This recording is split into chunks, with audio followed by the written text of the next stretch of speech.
And elsewhere in the U.S., Republican voters in Nebraska have picked Jim Pillen as their nominee for governor.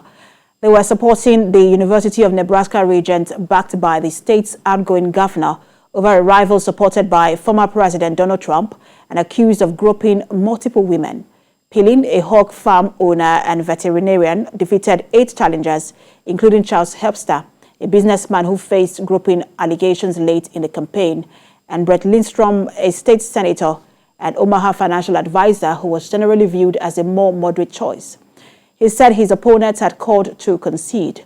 While Trump-endorsed candidates won primary races in West Virginia for the U.S. House on Tuesday, the statewide loss in Nebraska was a setback for Mr. Trump.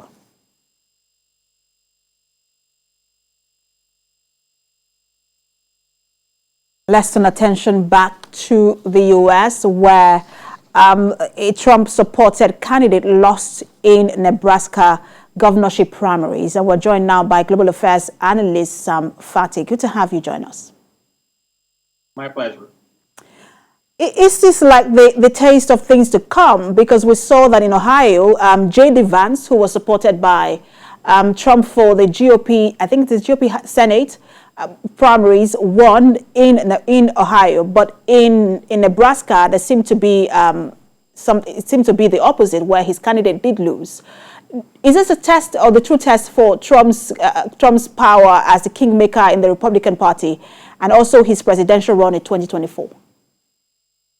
Look, I think first off we have to admit Trump did hijack the Republican Party ideology. But Trump is reaching out to during his presidency for pure popularism, reaching out far-right groups or people with far-right conservative views of what all America should look like, or of what all America look like, and they want America to look like that all over again. That is Trump's base. So just because somehow, let's say for example in Nebraska, Trump is popular, doesn't mean that in that particular area where you are contesting, does Trump have particular support or you are going to win. Trump doesn't have as much support, let's say, in Ohio today. But perhaps where the candidates are contesting, he does have popular support over them. So at the end of the day, it's politics. It's about, in America, it's about demographics. It's about what particular constituency or so that's a district that you are campaigning in. You can be a Trump supporter in Kentucky, but that doesn't mean you will be in metro areas like Louisville or Lexington, for example. But are you able to win other places like in Woodford County and other surrounding areas? Absolutely. So a candidate needs to know where to contest it. It's not necessarily a Trump effect. It is more of reaching out to very extreme conservative communities.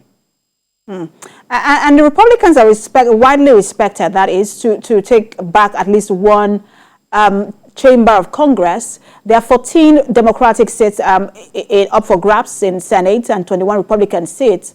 What do you think is the path to power for the Republicans?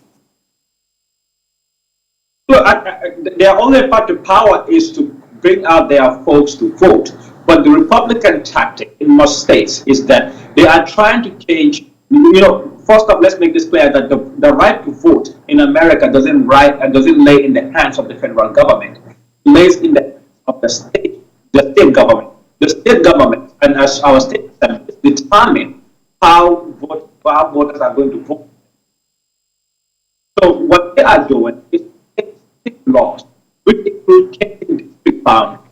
And so when they change, that's what we call gerrymandering. So the gerrymander, they change voting laws, and that would restrict black folks and other minorities from voting, right? So they are trying to change state laws.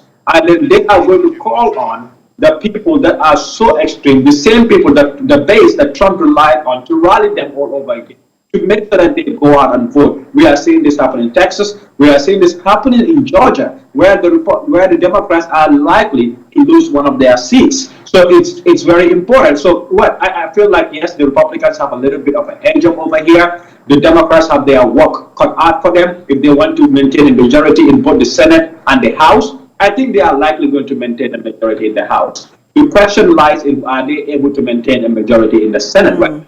the 2 Senate seats that they have that put them in an edge ahead of the of Republicans is from Georgia. Georgia is a very red state, and that's what we have to remember. And it takes just one seat in Senate to flip it for the Republicans, and just a lot to watch out for. And what the midterms might also mean for 2024, we'll continue to monitor that. I'm sure there's plenty of conversation to have with you, Sam Fatty. Thank you so much for talking to us. My pleasure.